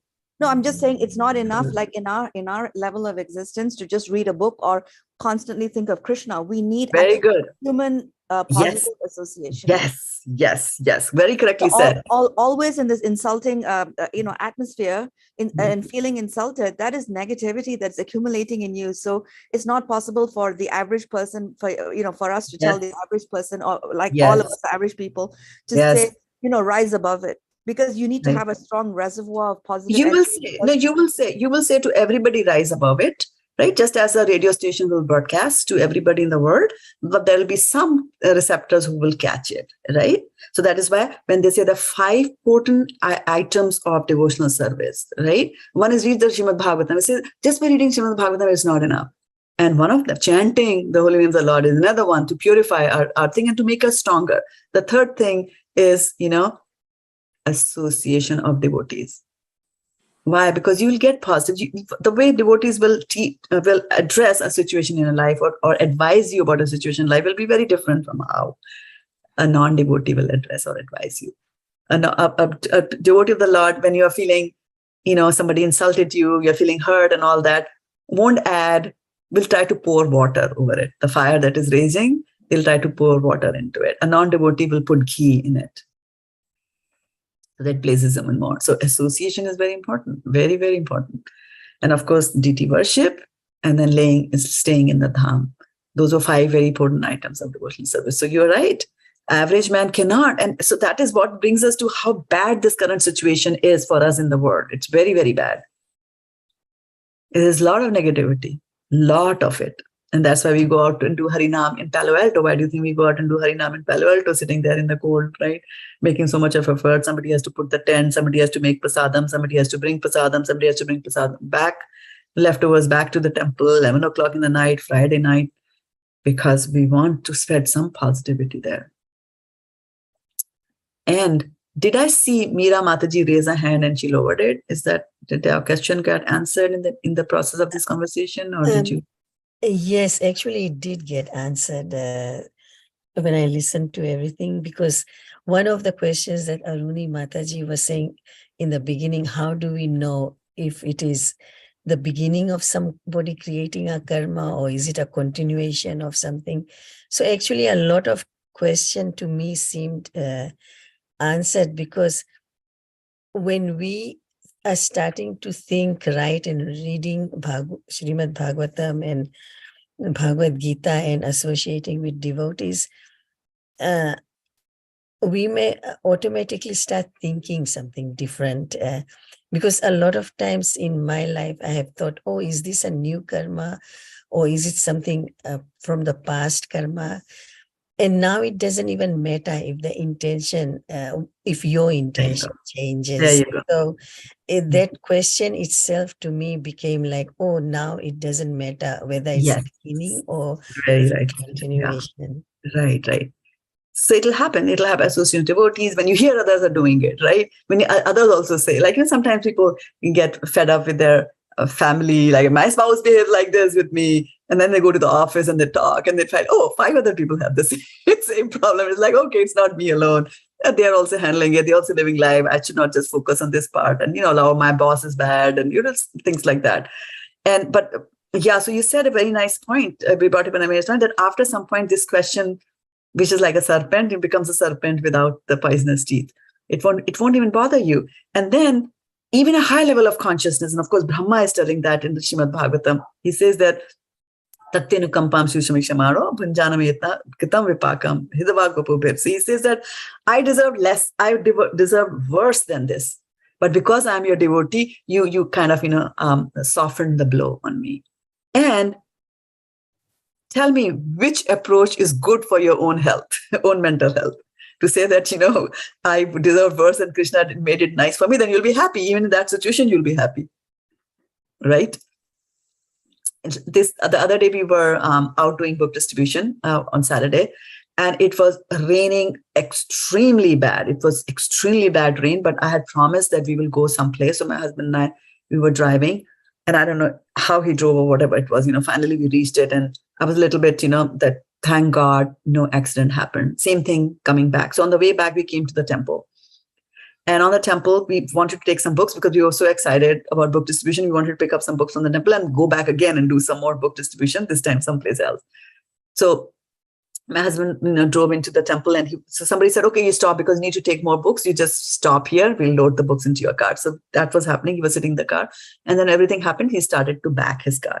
As he started to back his car, somebody from this side also started backing his car, which my husband couldn't see.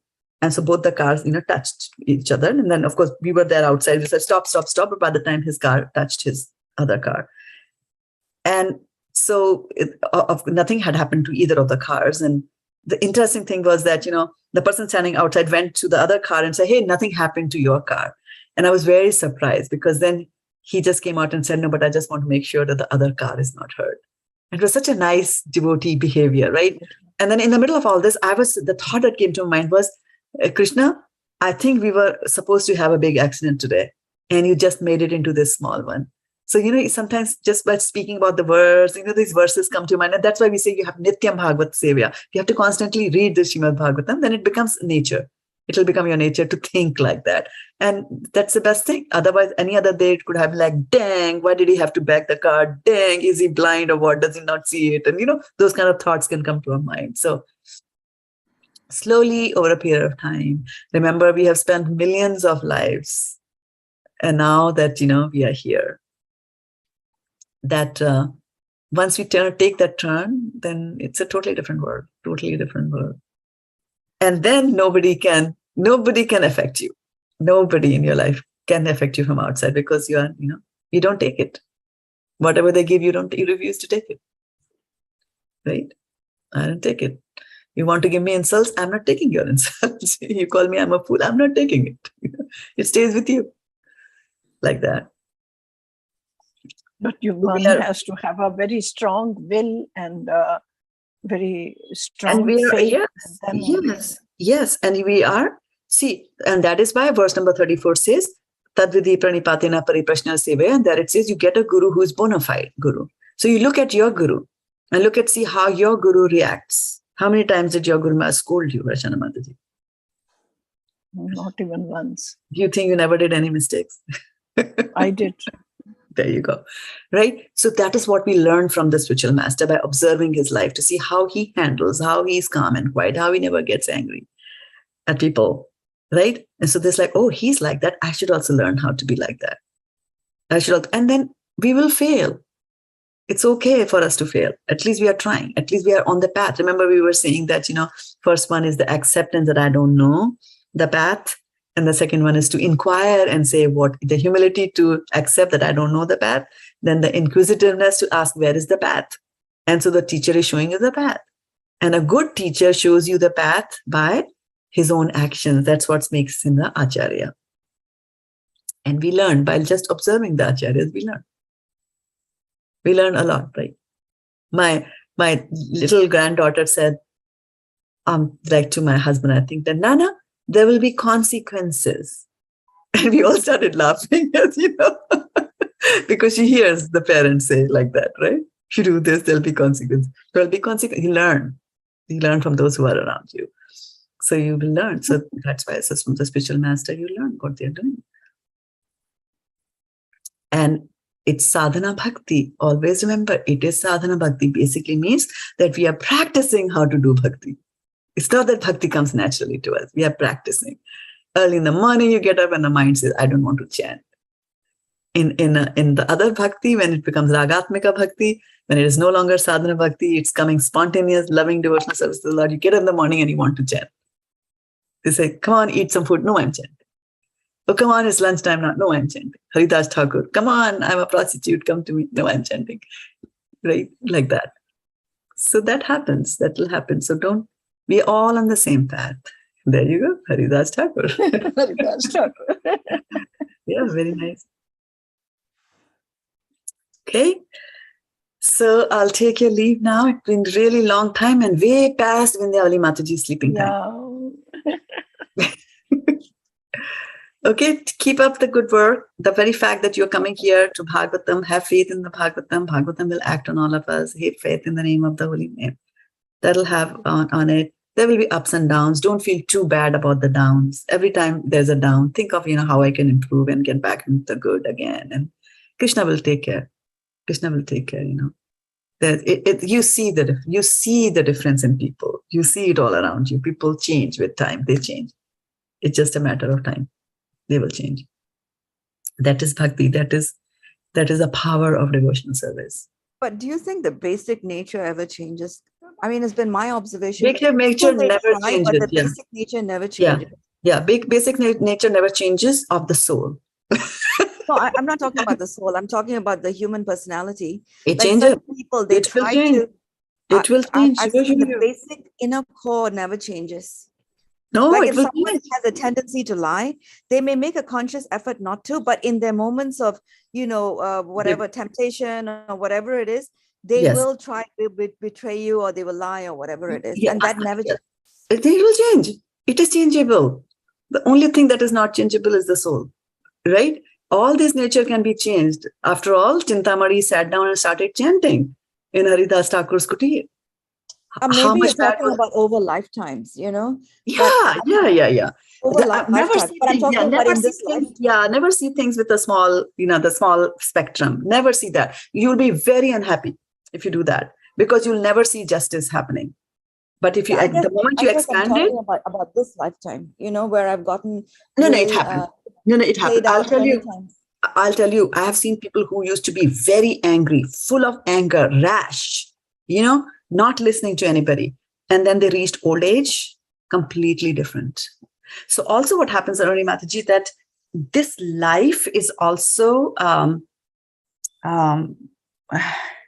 I'm finding lack of words here. It's a journey that you go through. It's where through your own life's experiences, you learn. For example, the person who used to be very angry, right, at a ripe old age, he told me that I found over a period of life, by being angry at so many moments, that it was not worth it. It did not give me anything. So that realization came to it, and he improved. Some will not. For some, it might take 2 lifetimes and maybe 3 lifetimes and be beaten in the third one for being angry, and then they realize it. But they realize it's a time matter. I guess it's easier to do when you don't actually lose something. When you actually lose, very valuable things, and I'm not talking about tangible things, then it's much more difficult to say, oh, it's not serving me any purpose, because the anger is not just coming because of your nature. It's coming because of this deep pathos, the tragedy of your life. And I think at that time, it's very hard to reconcile and say it's not serving me, because you have been basically robbed. If you have been robbed of everything, then it's very hard to say, the anger is not serving me, because there has to be some solution. Just like we have law and order, people commit crimes. You don't just say, okay, you've done it, let me just move away from you. There is a punishment involved, and they get punished. But in the psychic world, we don't see that. We don't have those, tangible laws. So it's very hard to say, okay, let's just let it go. And it's not serving me any purpose, because the harm has already been done. Couple of things. Very interesting thing is that devotees sometimes look back at their lives and they say what they thought was a tragedy in their lives was actually a benediction. And they later on come and say, well, I now realize Krishna's hands, and I now realize I'm so thankful that this happened to me. Otherwise, if I had continued there, if that thing had not happened, I had continued in that situation, I would have been so far away from you, Krishna. I would have been completely, in my own world. So it happens over a period of time. Is it difficult? Yes. Is it difficult when somebody robs you of your emotions, your tangible, intangibles, everything? Is it difficult to get? Yes. And now here's the thing that there are traditional methods of anger management also, which people should do, right? But if you also start eating prasadam on top of it and also start chanting on top of it, then the effect is phenomenal of that, right? People can go to anger management classes and then fail those classes. But bhakti does it. Devotional service does it. It always improves. It always improves. That's the guarantee. Kaunteya pratijanehi name bhaktiya pranashyati. Krishna says I mean, that. what if you've been doing all that and it just keeps going on? It gets worse. Does one just sort of throw up one's hands and say it's just karma? That's your life? Because there's an assumption that one has not been chanting or one has not been on the path. What if you've been on the path and you constantly get stones rained on you? Yeah, that would be a good point to go back and look at our lives and scrutinizingly see that, what my thoughts are, what my actions are, what am I thinking? Could I be doing some Vaishnava thought unknowingly, right? I might think I'm chanting. Am I chanting properly? Maybe just, am I thinking the right thoughts in my mind? It requires a heart-to-heart talk. And that's why they say that of the 6 items that are conducive to devotional service, one of them is Guhyam Akhyati Prachiti, that people go and talk in confidence to people. And I have come across, sometimes people will come and tell me that, and they are so, I like it. They're so honest about their feelings. They even come and say that, she's my best friend and she got so much of recognition. I should have been happy. Why am I being so bad? Why am I feeling so bad about it? Why am I getting envious of my best friend? Shraddha Mataji, you tell me. Right? So it happens. So Guhyam Akhyati Prachiti, one has to be honest. Honestly discuss it with somebody, and there will be a way out of that. And if somebody is not feeling comfortable, what if one is not feeling comfortable, doesn't find anybody that they trust around them, right? So always remember, Krishna is always there for you. He's in your heart.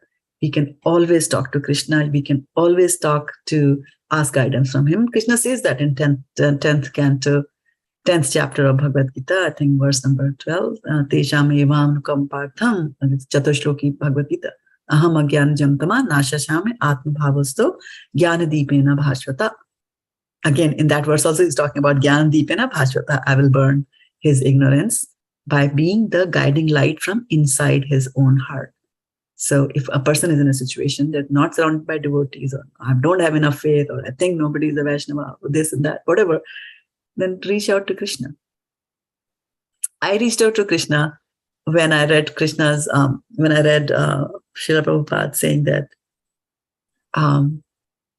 you need a spiritual master. I prayed to Krishna to find me a Krishna, I didn't even pray, I didn't even pray the proper way. The praying, I was just like, oh Krishna, where will I get? Oh Krishna, where will I get in this forsaken land? Where will I get a spiritual master? And then he said, okay, there is one 5.5 miles away from where you live. Like that. So yeah, so Krishna is always there for us. And also practice, also observing, how we think, how we talk, how we eat, how we walk, what we do.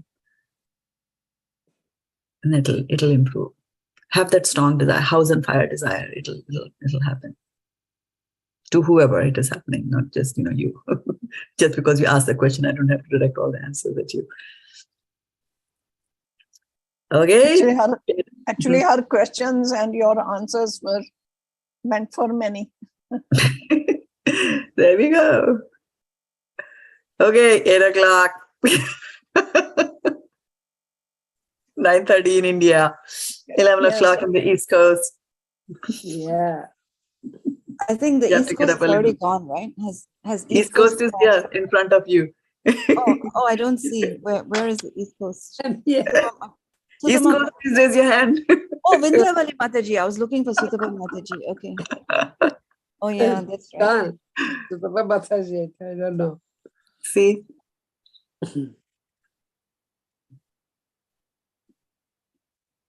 That was good.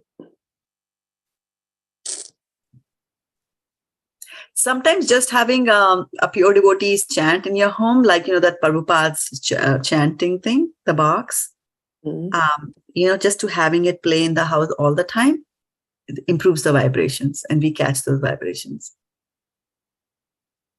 inside. So that's also, the ambience, you have to do everything to do. Like sometimes people burn an incense stick. What they're doing, they're improving the ambience.